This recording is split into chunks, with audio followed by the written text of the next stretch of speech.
Hi and hello everyone. This is Preeta. We are seeing class 8 chapter 3 square and square root cube and cube root. We are going to see long answer questions. 11th one.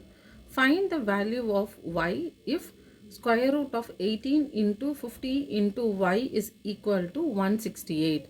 So we have to find the unknown value of y. So what will be the value of y? We know 168 is nothing but square root of 168 square is equal to 168 because square and square root gets cancelled. Since we have square root on the other end, we can try to write the 168 as 18 into 50 into y is equal to square root of 168 square. So now we can try to cancel the square root on both the sides. So remaining we have 18 into 50.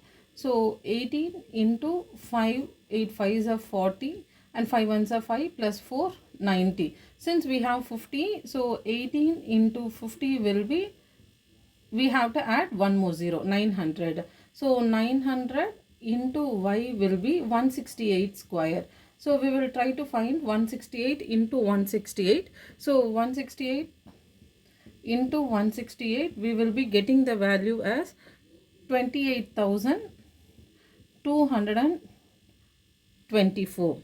So we have y 900 into y. Since we have to find the value of y, we have to take 900 to the other side. 900 into y is equal to 28,224. Y is equal to 28,224 divided by 900. So we have to divide 28,224 by 900. So we will be getting the value as y is equal to 31.36. So we have find out the value of y. So first we are taking 168 as 168 square root of 168 square. Next we are cancelling the square root on both the sides. So 18 into 50 is a 900 and 168 square is 28,224. Since we have to find the value of y, we are taking 900 to the other side. So when we divide 28,224 by 900, we will be getting the value 31.36. We will see the next sum. Using the long division method, find the square root value of 0.00069,169. So first we have to find the square root value. Since we have 0 in the first term, we will try to divide by 0. We will pair two terms from the right. So we will be getting, first we have to divide 0. So 0 into zeros are 0. So when we subtract, we will be getting the remainder 0. Next we have a decimal point. So we can keep the decimal point. Next we have two zeros. So here again the quotient is 0. Again we have to multiply with a 0 in order to get 0. So the remainder we will be getting 0. Next we have 0 and 6. We have to take two terms since this is a long division method. So 0 plus 0, again the quotient is nothing but 0. Now we have 6. So we know 2 into 2 so 4, 3 into 3 is a 9. 9 is greater than 6. We are going to take 2 into 2. So 2 into 2 is a 4. So when we subtract, we will be getting the remainder as 2. Next we are going to take the other two terms, 91. Now we have quotient 2 and we have to add with 2. So 2 plus 2 we will be getting the value as 4. Next we have to choose the ones place. So we can see 45 into 5. So 5 5s are 25. 5 4s are 20 plus 2, 22. 225. So we can select 46 into 6. 6 6 are 36. 6 4s are 24 plus 3, 27. So we can see 276 is nearer to 291. So we can choose 46 into 6, which is 276. So again we have to subtract the value. So when we subtract, we will be getting the remainder as, so 11 minus 6, we will be getting the value as 5. So 8 minus 7, 1, 2 minus 2, 0. So finally we have 69. We have to take the 69 down. 46 and we have to add the quotient. 6 plus 6, 12. We have to borrow 1, which will be 52. So the next divider is 52. So we have to select the ones place which we get the nearer value.